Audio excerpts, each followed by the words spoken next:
नमस्कार। यो समाचारमा स्वागत छ। म सचिता बुढाथोकी, म दिपेश घिमिरे। सुरु गरौं अहिलेसम्मका प्रमुख समाचारबाट।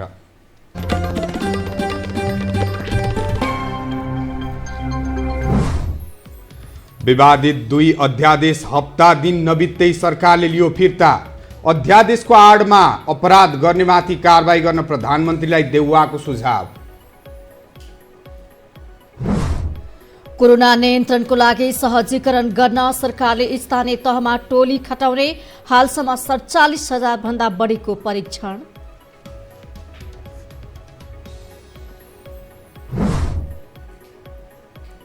विनाशकारी गोर्खा भूकम्पको 5 वर्ष पूरा। पुनर्निर्माणको 88% काम सकिएको प्राधिकरणको दावी।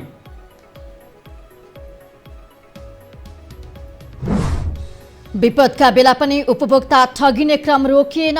सरकारले नागरिकको संवैधानिक अधिकार हनन गरिरहेको सरकारवालाको आरोप।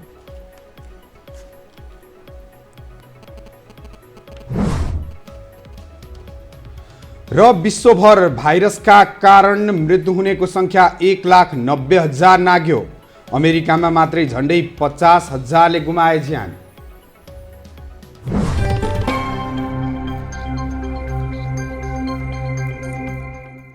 अब समाचार विस्तारमा। चौतर्फी विरोधपछि सरकारले राजनीतिक दल फुटाउन खुकुलो बनाउने अध्यादेश फिर्ता लिएको छ। आज बसेको मन्त्री परिषद बैठकले राजनीतिक दल र संवैधानिक परिषद सम्बन्धी अध्यादेश फिर्ता लिने निर्णय गरेको हो। सरकारको सिफारिसमा राष्ट्रपतिले अध्यादेश खारेज गर्ने व्यवस्था गरेको छ। सरकारले यही वैशाख 8 गते राजनीतिक दल सम्बन्धी र संवैधानिक परिषद सम्बन्धी अध्यादेश जारी गरेको थियो। राष्ट्रपति विद्यादेवी भण्डारीले यसअघि प्रमाणीकरण गरेको 2 अध्यादेश खारेज गर्नु भएको छ।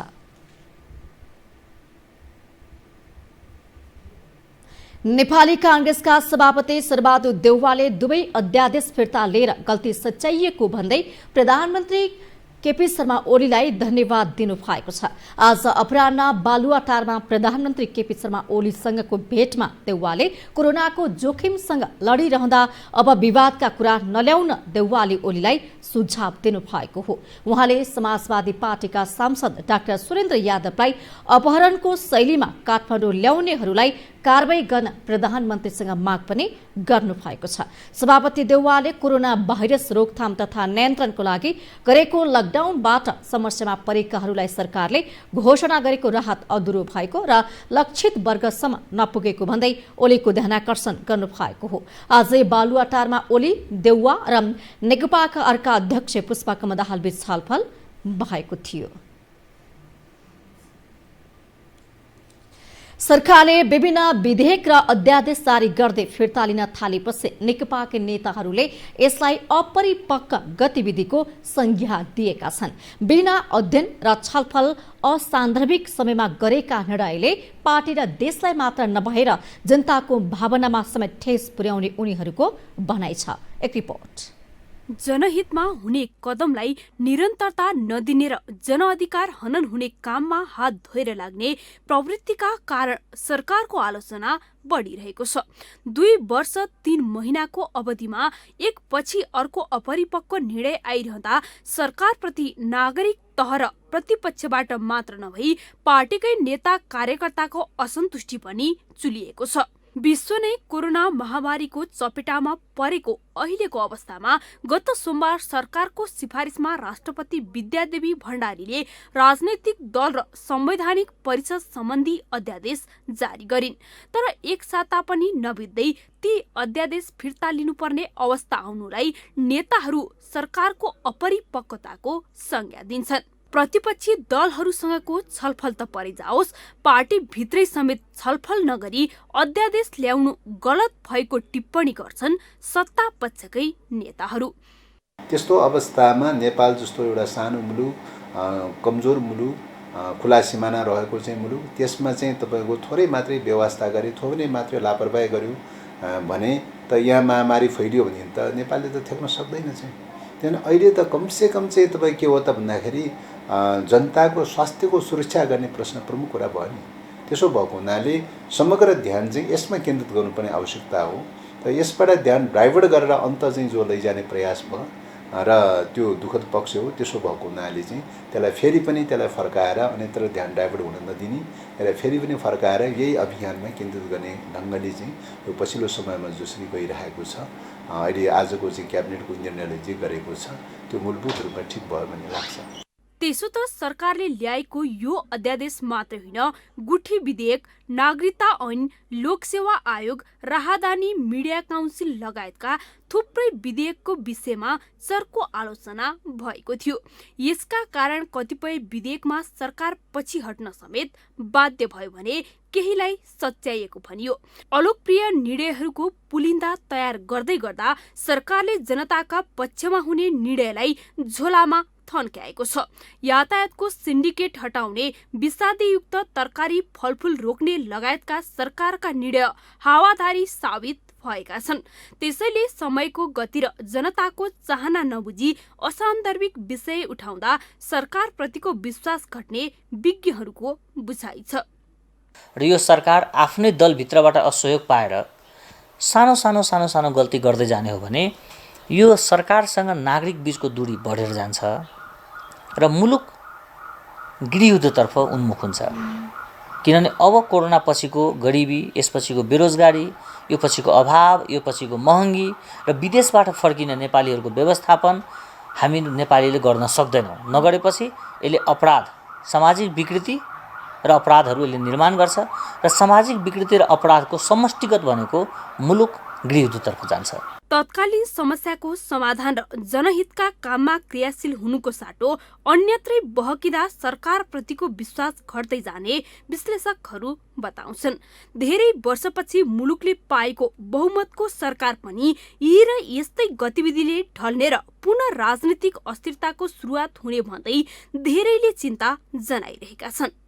सरकारले गरेका निर्णयहरू पटक पटक विवादित बन्न थालेपछि सरकार आफ्नो निर्णयबाट पछि हट्न थालेको छ, जसले गर्दा जनतामा नकारात्मक सन्देश जाने र सरकारप्रतिको विश्वास घट्दै जाने नेताहरू बताउँछन्।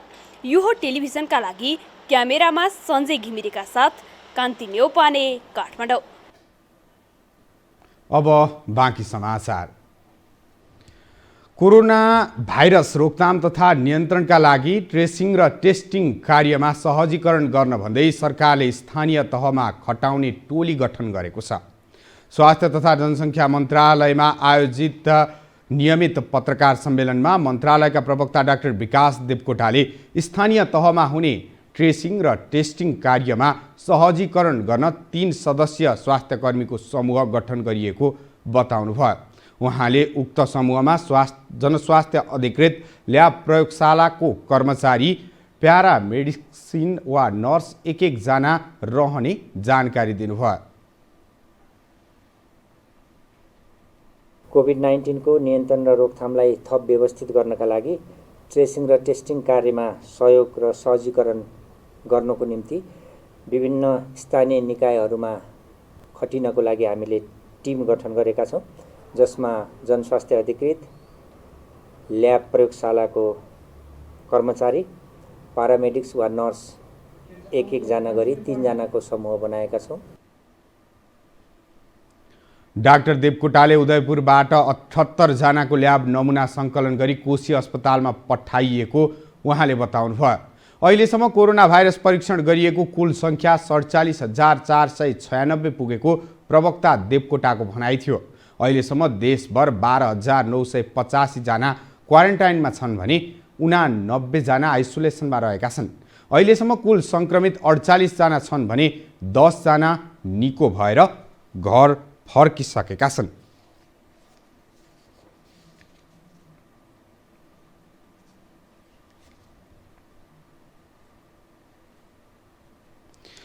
« 2072 सालमा गोर्खा केन्द्रबिन्दु भएर गएको भूकम्पको 5 वर्ष पुरा भएको छ। भूकम्पबाट मानवीय क्षतिसँगै घर, विद्यालय, स्वास्थ्य संस्था, सम्पदा, सार्वजनिक भवन, सडक, खानेपानी लगायतका पूर्वाधारमा खर्बौं रुपियाँ बराबरको क्षति भएको थियो। खर्बौंको नोक्सानी हुने गरी क्षति भएका भौतिक संरचनाहरूको पुनर्निर्माणको काम भूकम्प गएको 5 वर्ष पुग्दा समेत सम्पन्न हुन सकेको छैन। राष्ट्रिय पुनर्निर्माण प्राधिकरणले अहिलेसम्म 88% प्रगति भएको जानकारी दिएको छ। तर अझै पनि करिब 70,000 निजी आवासको प्रबलीकरणको काम भने बाँकी रहेको छ। निजी आवासको काम सम्पन्न गर्नको निम्ति हामी बजेटको अभाव हुन दिँदैनौँ र त्यसको निम्ति हामी नेपाल सरकारसँग अर्थ मन्त्रालयसँग हामी सघन छलफलमा छौँ र त्यसको स्रोत चाहिँ हामी व्यवस्थापन गर्छौँ। निजी आवासमा जनतालाई घर बनाउने कुराको निम्ति यो चाहिँ महामारीको जुन चाहिँ समय खुल्ने बित्तिकै त्यो काम अगाडि बढ्ने कुराको निम्ति समस्या छैन। त्यस्तै अहिलेसम्म 74% विद्यालयको पुनर्निर्माण सम्पन्न भएको र 1492 विद्यालय पुनर्निर्माणको क्रममा रहेको प्राधिकरणले जानकारी गराएको छ। 32 जिल्लामा क्षतिग्रस्त 920 सम्पदा मध्ये 402 वटा मात्र पुनर्निर्माण सम्पन्न भएको छ भने 141 पुनर्निर्माणको चरणमा छन्। तर महत्त्वपूर्ण धरोहर धरहरा, रानीपोखरी, काष्ठमण्डप, सिंहदरबार, नुवाकोटको दरबार लगायतका सम्पदाको पुनर्निर्माणको काम भने अझै बाँकी रहेका छन्। हामीसँग समाचार अझै बाँकी छन्, अहिलेलाई विश्राम।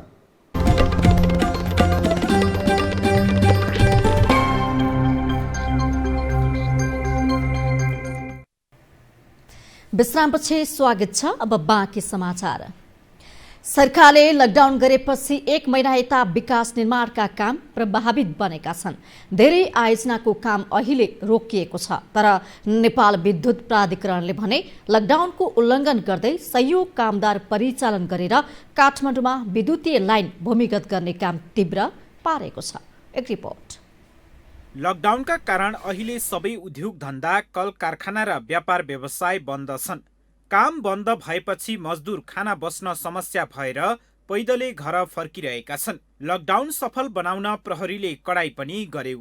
लकडाउन उल्लङ्घन गरेको आरोपमा केही स्थानमा प्रहरीले बल नै प्रयोग गरेका दृश्यहरू देखिए। अत्यावश्यक कामका लागि समेत 1 जना भन्दा बढी हिँडेको भन्दै प्रहरीले निर्मम कुटपिट गर्यो। तर अहिले राजधानीमै विकास निर्माणमा कामदार खटिरहेका छन्। विद्युत प्राधिकरणले तार भूमिगत पार्ने कामलाई तीव्रता दिएका कारण मजदुर सडकमा देखिएका हुन्। लकडाउनका कारण काम गर्न सजिलो भएका कारण काम अघि बढाएको प्राधिकरणको भनाइ छ। यो आयोजनाका लागि प्राविधिक कर्मचारी र मजदुर गरी 55 जना काममा खटिएका छन्। अहिले हामी सबैजना चाहिँ इन्भल्भ भएर हामी यहाँ 50-55 जना जति छौँ। हजुर यो डेमा मात्रै अथवा नाइट? हजुर, अहिले चाहिँ कामदारको अलिकति अभाव भएकोलाई अब उहाँहरूलाई नै अब 2 सिफ्ट गर्न सकिएन होइन, बरु मल्टिपल ठाउँबाट सुरु गर्न कहीँ गरेकोलाई अहिले चाहिँ हामी बिहान लगभग 8-9 बजीदेखि सुरु गरेर बेलुका 6-7, तर यो पानीले चाहिँ डिस्टर्ब गरेन भने हामी 7-8 बजीसम्म गर्छौँ। तर यस्तो संक्रमणको त्रासका बेला सुरक्षा उपाय नअपनाइकनै मजदुरलाई दैनिक ज्यालादारीमा काममा खटाइएको छ। यसरी काममा खटाइने कामदारका लागि हात धुन साबुन पानीको समेत व्यवस्था गरिएको देखिएन। यस्तो अवस्थामा एकै स्थानमा भिडभाड गरी निर्माणमा खटिँदा उनीहरूलाई मात्र नभई परिवारलाई पनि जोखिम हुन सक्ने तथ्यलाई व्यवस्था गरिएको छ। अब यो बिचमा लकडाउन भएर अहिले चाहिँ अलिकति काममा इफेक्ट परेको हो र यो सेक्सनमा चाहिँ अहिले रतपाक क्षेत्रमा गर्दा चाहिँ यही नै सुरुवात हो होइन। र अहिले चाहिँ यो क्षेत्रमा तपाईँलाई थाहा छँदैछ ट्राफिक पनि एकदम हुने होइन। र त्यो कारणले र अर्को कुरो के छ भने यहाँनिर चाहिँ अहिले हाम्रो रोड डिपार्टमेन्टले यसलाई चाहिँ छिट्टै नै चाहिँ यो चाहिँ रोड बनाउने कुरा चलेकोले उहाँहरूसँग समन्वय गरेर हामीले पनि सकेसम्म चाँडो यहाँ चाहिँ यो गर्न खोजेका हौँ है। र अहिले हाम्रो चाहिँ म्यान पावर अलिकति कमै छ लकडाउनले गर्दाखेरि। मान्छेहरू अब कतै लेबरहरू बाहिर जानु भएको छ, कति के गर्नु भएको छ होइन। तर हामीसँग एभाइलेबल भएको रिसोर्सहरूलाई नै कसरी युज गर्न सक्छ, बढी ज्यादातर कसरी युज गर्न सकिन्छ त्यो अनुसारले युज गरेर हामीले यो काम गर्दैछौँ।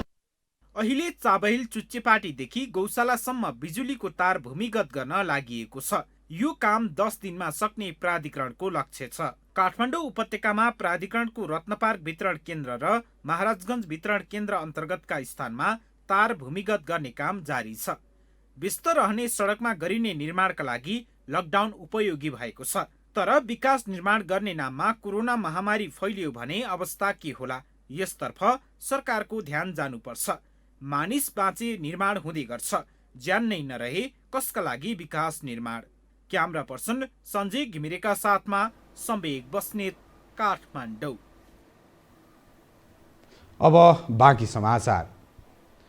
राष्ट्रिय सभाको दिगो विकास समितिले कोरोना महामारी नियन्त्रणमा मात्रै ध्यान केन्द्रित गर्न सरकारलाई निर्देशन दिएको छ।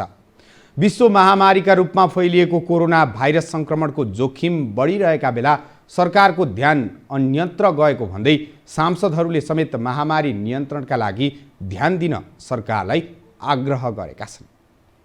सरकारको ध्यान कोरोना महामारी नियन्त्रण गर्न भन्दा अन्य विषयमा केन्द्रित भएको भन्दै सांसदहरूले सरकारको आलोचना गरेका छन्। यति बेला सरकारले महामारी नियन्त्रणका लागि मात्रै ध्यान दिन आग्रह गरेका छन्। राष्ट्रिय सभाको दिगो विकास समिति बैठकमा सांसद दिननाथ शर्माले लकडाउनका कारण समस्यामा परेका सीमानाका नागरिकहरूलाई सुरक्षित रूपमा देश भित्र्याउन माग गरे। तिनको भोट मिठो हुने, नोट पनि मिठो हुने, तिनले ल्याउने रेमिटेन्स मिठो हुने, ती नागरिकहरूलाई हामीले ल्याएको छ भने हामीले सुरक्षा दिएर हामीले चाहिँ उपचार गरेर तिनीहरूलाई सुरक्षित राखेर उपचार गर्ने जिम्मेवारी हामीले लिनु पर्ने हो त। यो बेलामा त हामीले सबैले नेपाली दाजुभाइ हामी सबै मिलेर एक दोस्रोलाई सहयोग गर्ने बेलामा त्यो पनि छुट्यायो भन्ने सुनिन्छ। अनि कुहेको चामल खाएर हैजा लागेर बिमार भएका छन्, त्यो पनि गर्नु भएन। दिगो विकास समितिले कोरोना महामारी नियन्त्रणमा मात्रै ध्यान केन्द्रित गर्न सरकारलाई निर्देशन समेत दिएको छ। अहिलेको समयमा सबै एकजुट भएर काम गर्नु बाहेक अन्य विकल्प नभएको भन्दै समिति सभापति तारादेवी भट्टले सरकारलाई कोरोना नियन्त्रणमा मात्रै ध्यान केन्द्रित गर्न निर्देशन दिइन्। अहिले यस्तो बेलामा गुट फुटेको स्थिति सिर्जना गर्नु पनि हुँदैन। यसमा सरकारको गम्भीर ध्यानाकर्षण गराउन चाहन्छु र यस्तो बेलामा हामी एकजुट हुनै पर्छ। त्यसैले संविधानको मर्म र जनताको इच्छा विपरीत जाने अधिकार कर्मीहरूका लागि अति आवश्यक स्वास्थ्य सामग्रीको अभाव भएको बताएको छ। स्थानीय तहका अस्पताल र अन्य स्वास्थ्य संस्थाहरूको भौतिक संरचना पर्याप्त नभएको र केही स्थानीय तहहरूले कुहिएको खाद्यान्न वितरण गरेको तथा कम तौल भएका खाद्य पदार्थ वितरण गरेको गुनासोहरू आएको प्रति पनि समितिले सरकारको ध्यानाकर्षण गराएको छ। कोरोनाको महामारी रोक्न सरकारले घोषणा गरेको लकडाउनको अवधिमा उपभोक्तालाई राहत र नियमित आपूर्ति व्यवस्था मिलाउन नसकेको सर्वसाधारणले गुनासो गरेका छन्। कालो बजारी, कृत्रिम अभाव तथा मूल्य वृद्धि हुँदा समेत यो विषयमा तीनै तहको सरकार चुकेको उपभोक्ता कर्मीहरूको आरोप छ र मूल्य वृद्धिको विषयवस्तुलाई पनि अहिले विभिन्न तह तक्पाबाट हेरिराखिएको छ। हामीसँग अन्तर्राष्ट्रिय र खेल समाचार अझै बाँकी छन्। अहिलेलाई विश्राम।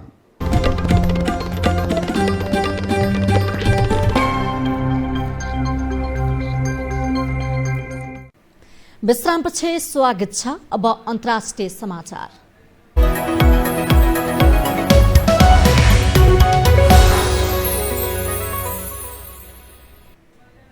विश्वभर कोरोना भाइरसको संक्रमणबाट ज्यान गुमाउनेको संख्या 1,90,000 नागेको छ।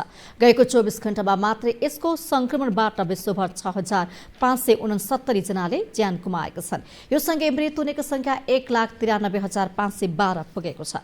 विश्वभर कोरोना संक्रमितको संख्या 27,66,300 नागेको छ।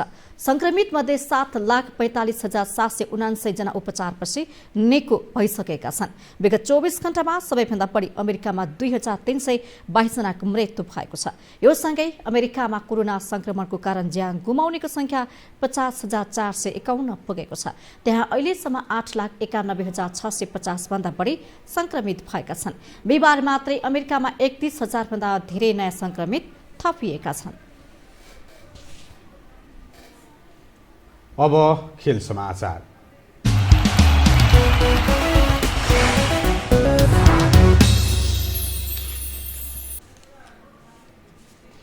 कोरोना भाइरस अर्थात् कोभिड-19 का कारण एक वर्षपछि सरेको युरोकप 2020 को नाम परिवर्तन नहुने भएको छ। यसै वर्ष जुन जुलाईमा तय भएको युरो 2021 का लागि सारिएको छ। एक वर्षपछि सरेपछि यसको नाम पुरानै रहने वा परिवर्तन हुने भन्ने चर्चाको विषय बनेको थियो। तर बिहिबार युरोपियन फुटबलको सर्वोच्च निकाय UEFA को कार्य समितिको अडियो कन्फरेन्स मिटिङपछि युरो 2020 को नाम पुरानै कायम राख्ने निर्णय भएको हो। खेल समाचारसँगै हामी यो समाचारको अन्त्यमा आइपुगेका छौँ। जाँदा जाँदै प्रमुख समाचार पुनः एकपटक।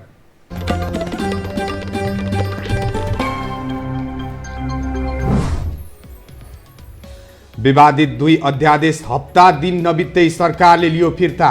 अध्यादेशको आडमा अपराध गर्नेमाथि कारबाही गर्न प्रधानमन्त्रीलाई देउवाको सुझाव। कोरोना नियन्त्रणको लागि सहजीकरण गर्न सरकारले स्थानीय तहमा टोली खटाउने, हालसम्म 47,000 भन्दा बढीको परीक्षण।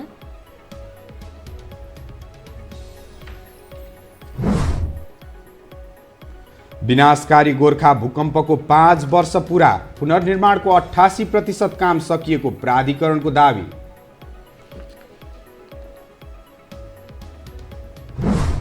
विपदका बेला पनि उपभोक्ता ठगिने क्रम रोकिएन, सरकारले नागरिकको संवैधानिक अधिकार हनन गरिरहेको सरकारवालाको आरोप।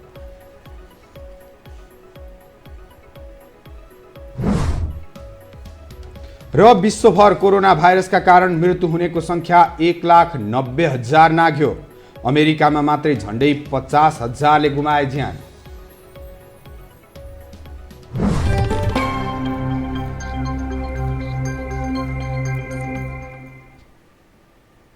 हवस् त, यो समाचार अहिलेलाई सकियो। समाचार बुलेटिनका साथै यो टेलिभिजनका सम्पूर्ण कार्यक्रम यो खबर.com, युट्युब र फेसबुकमा पनि पढ्न र हेर्न सक्नुहुनेछ। मोबाइलमा यो ओटिभी एप डाउनलोड गरी हामीलाई प्रत्यक्ष हेर्न सक्नुहुनेछ। तथ्यसहितको निष्पक्ष समाचारको लागि हेर्दै रहनुहोला यो टेलिभिजन। नमस्कार।